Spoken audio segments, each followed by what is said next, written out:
Welcome to Financially Savvy in 20 Minutes, a podcast hosted by me, Natalie Torres-Haddad, an international award-winning author, two-time TEDx speaker, and investor, along with Vera Egley, an investor, sales and marketing pro, and multi-language podcaster.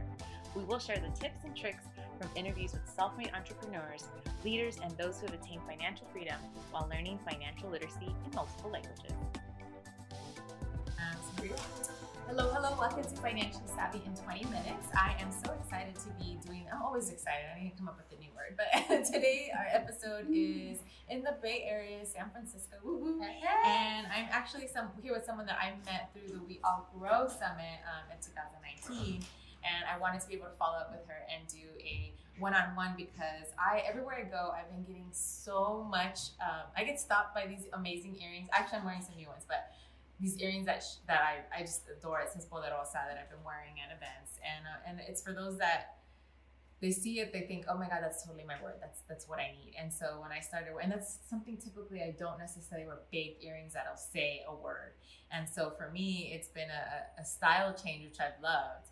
But more importantly, it's because it's supporting women like her that are doing amazing things in our community. She'll tell you a little bit more about how she started her pop-ups and what she's been doing for her business.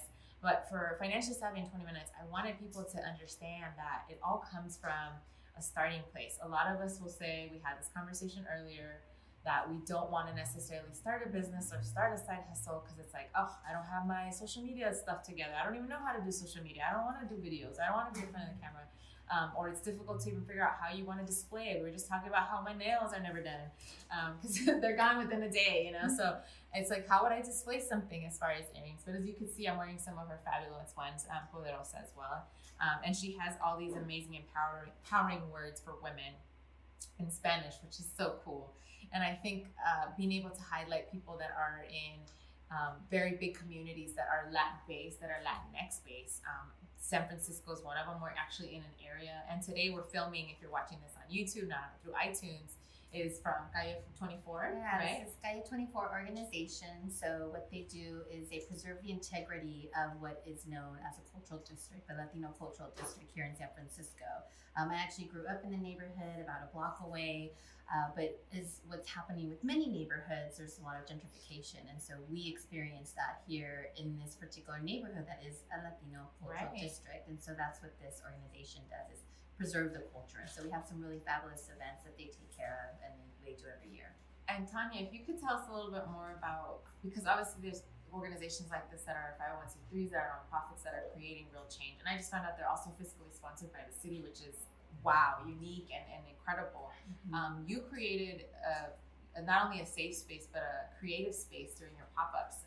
What was your first one like for someone that's watching this or listening to thinking, I need to do a pop-up, but I'm too afraid? What are the doubts that you had to overcome, and how did that go for you, and do you do those again?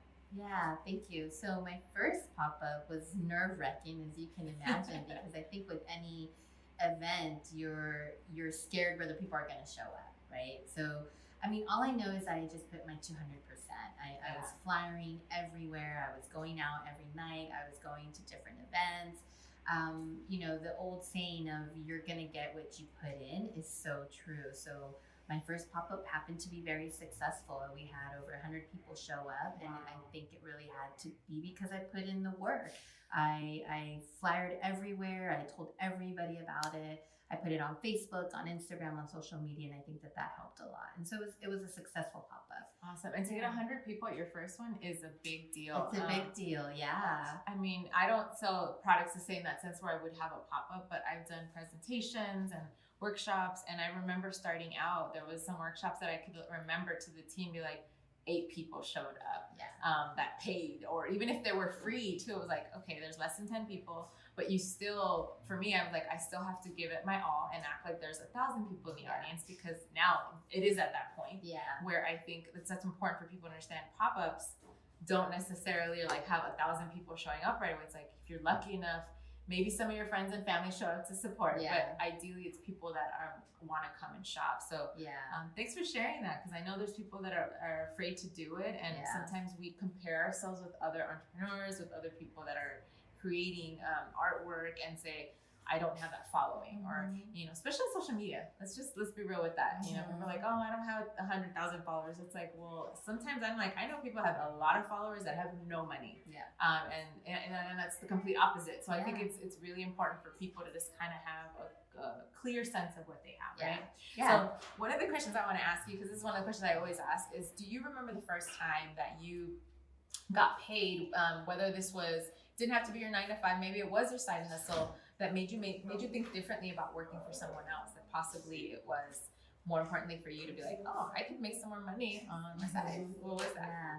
That's a great question, because I think it kind of leads into why I do what I do now. So I've been working since I was 16 years old, and my first job was as a janitor.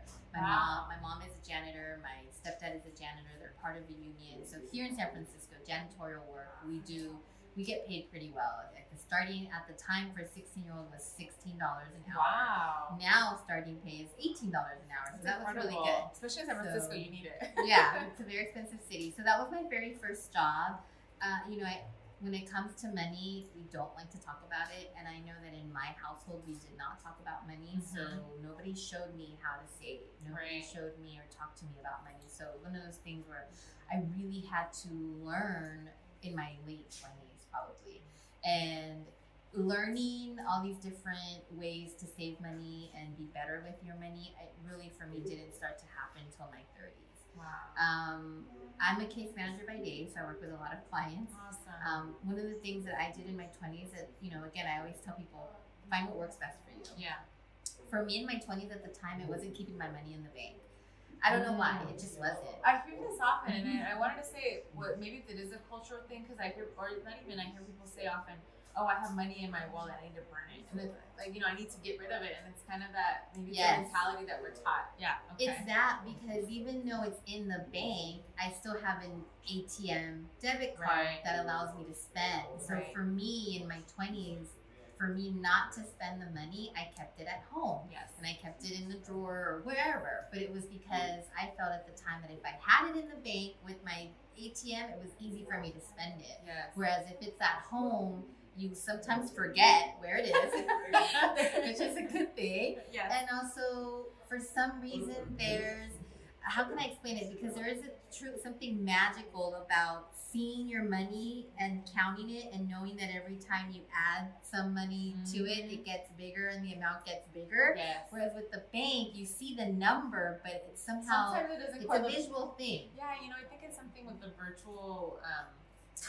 that's what we live in right now. It's like I start to see that more people spend more because everything's virtual instead of letting go of the cash, which the tangible part is so much difficult to depart from. It is.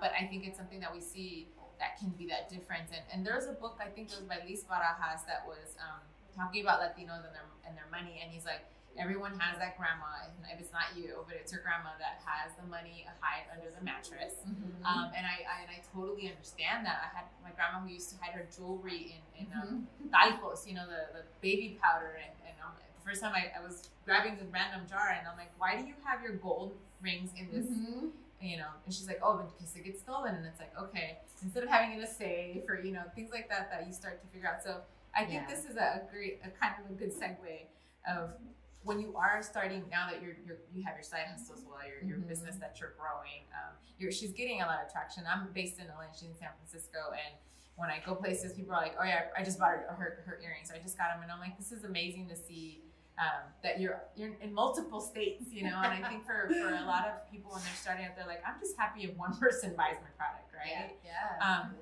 And now being able to track it and figuring out how much more, we were discussing a little bit, I think for a lot of people is not only how do we make our money stretch, but how do we importantly figure out, okay, what is our inventory going to look like?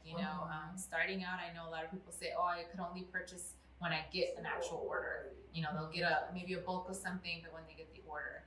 Have you done any tricks in the past, or even now that you're just like, okay, this is how I'm going to make more money if I purchase something? Great question. So here's the thing too, because every business owner, the reasons they go into business are very different. So I share, and I'm very transparent about the fact that when I vend, the money that I make from vending helps me pay for things like my son taking a soccer class or extracurricular activities. So for me, it's been interesting because I started out with investing $300. So for me, it's been interesting because I started out with investing $300. Okay. So when that inventory comes in and I sell that inventory, I still go back to only reinvesting the 300 or the amount that I choose, because the reality for me is that the money I make is helping me pay for extra things for my family. So that's why it's tricky and it's very different for me. Yes. So I am not in a position right now where everything I make can go back into the business, right? So that's what's tricky and that's what's different for everyone, and that's why the pop-up for me is so important, because at least the people that I work with, I know that they're vending because it really does support their family in some way or another. And this is key, and I love how you said with the pop-up, it's that you pick particular times of the year, right? 1 or 2 that you're doing, because then you really put full first, and that's like, you know, you have months in advance to promote it, and then you get an actual good sales, right? And I sometimes see people doing pop-up like every other month or every month pretty much. And then they're like, I'm not making any money. So I think that's a very strategic, that the way you do it, you're like, no, it's planned well in advance, and it's not as many multiple ones. Maybe because you're not as big yet, but that's actually really smart too when you're starting out. But right? there's also a reason, because we talked a little bit about it. So again, I'm a vendor. I know what it's like, right? So I don't have more than one person selling the same thing. So I really do curate the pop-up, because one, I don't want to compete with my co-vendor over here that's also selling jewelry similar to mine, right? I don't want us to compete for money, but I also want to create a space where the purpose is for us to sell and make money, especially because, again, the most of the people that I work with, that I know make and sell what they create, is because it supports their family in some way or another. So when I do events, there's 3 things. I want to make sure that, you know, we're not selling the same. I want to be conscious of the amount of vendors I have, because let's think about it. Everything is numbers, right? So if I have 60 vendors compared to 15, again, you're not going to be competing with those dollars. And third, let's be real. We want to sell and we want to make money, because for most of us, this helps us sustain our family. So those are the 3 criteria. Not the same product, making sure I don't have a ton of vendors, and then because of these 2, it's to sell. And you know, I think that's so smart, and thank you for doing something like this. I've been to a few conferences myself, especially starting out as an author, and I was very particular. I'm like, wait, if I'm going to a conference where they're all Latina authors, all talking about money, you know, granted there isn't, that'd be great if there was, maybe it's in the future. But it's true, it's like we're competing with each other. Instead, I actually specifically said, okay, these are the conferences that are looking for educational authors. And then I saw there was only like less than 10% were people of color, and then a percentage of that was even smaller that was bilingual content, right? So, and for me, I knew that it was worth the investment. So for you being able to do that, I think it helps the vendor. Anyone that's thinking about doing some kind of a pop-up or a fair or something like that, I think it's smart. What you're saying is, how can you maximize bringing a lot more traffic, right? A lot more audience that's going to purchase from you, as opposed to like saying, I'm going to have 60 vendors like convention. And I've been to some where I'm like, that's way too many and not enough people to shop from. So exactly, that helps, right? And also the fee. I'm very strategic and very conscious of how I go about with my specific pop-up. The other thing is the fee. For my pop-up, I don't charge more than $50. So I love it. And it's right affordable. now, Absolutely it's super affordable. And for the pop-up right now, I mean, whatever money I get from the vendors, that actually goes into the pop-up, because you want to make the pop-up successful. So I provide the canopy, and then I try to get entertainment. Oh wow, you provide that. I've been to places where it's basically the lot, and you just have to provide everything. Maybe the table. So that's good to know. It's like for some people, hey, if they already included the canopy, that's the price. Some places you gotta bring everything. It's happened where I'm in the sun and I'm like, why didn't they tell us we gotta bring our own canopy, right? So good to know for those that are figuring out how much money to spend when you're going to these type of events. For you, can you think of, like, especially I always ask people what their money story is, but can you think of maybe someone that you felt inspired by to do this type of, not only the work that you're doing, creating actual jewelry that means something, but made you think that this is possible for me to do? Because I know I come across too many people that are like, oh, I always had the dream, but I just couldn't. What made you, do you have someone in mind that did that for you, or that you thought, man, I would love to be like that in that sense? I don't, not necessarily, but I want to go back to something you asked, because I do know that, you know, I've been working since I was 16. I'm going to be 43 this year, I think. Amazing. So. It's the Latina genetics. But again, the reason I bring it up is because I've had tons of jobs. And, I mean, I think we are some really hard-ass workers. Yes.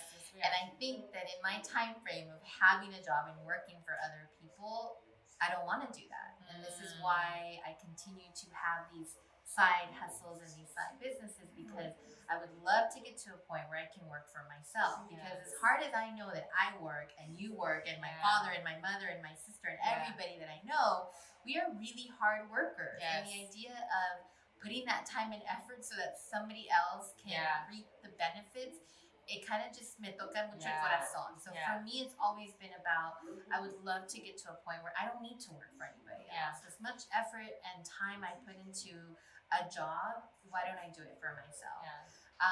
So I think that's really been, at a very young age, I could tell where I was like, damn, I would like to get to a point where I can work for myself and not have to work so hard for somebody else to tell me what time I can eat my lunch, tell me what time I can start, what time I can end, and not pay me what I believe I'm worth.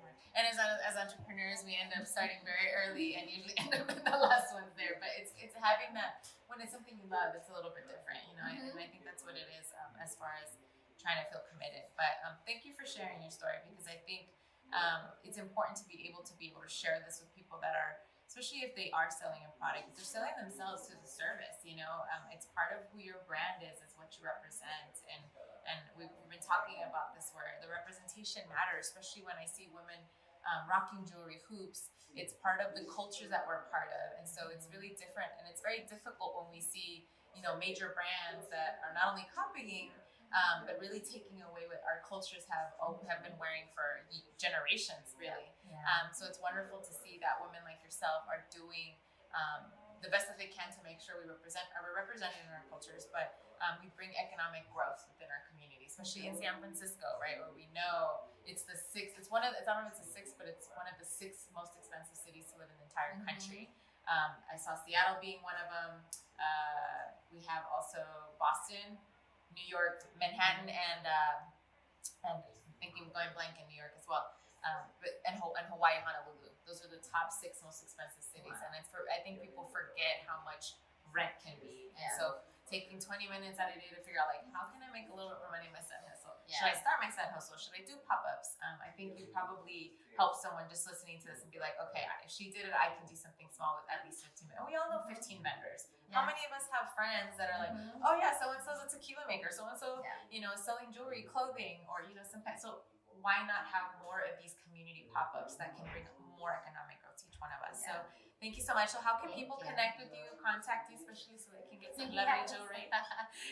So my pop-up Instagram page is Mercadito del Encanto, and the jewelry is House of Jefas. Ooh, yes, you'll be seeing me tagging this, House of Jefas.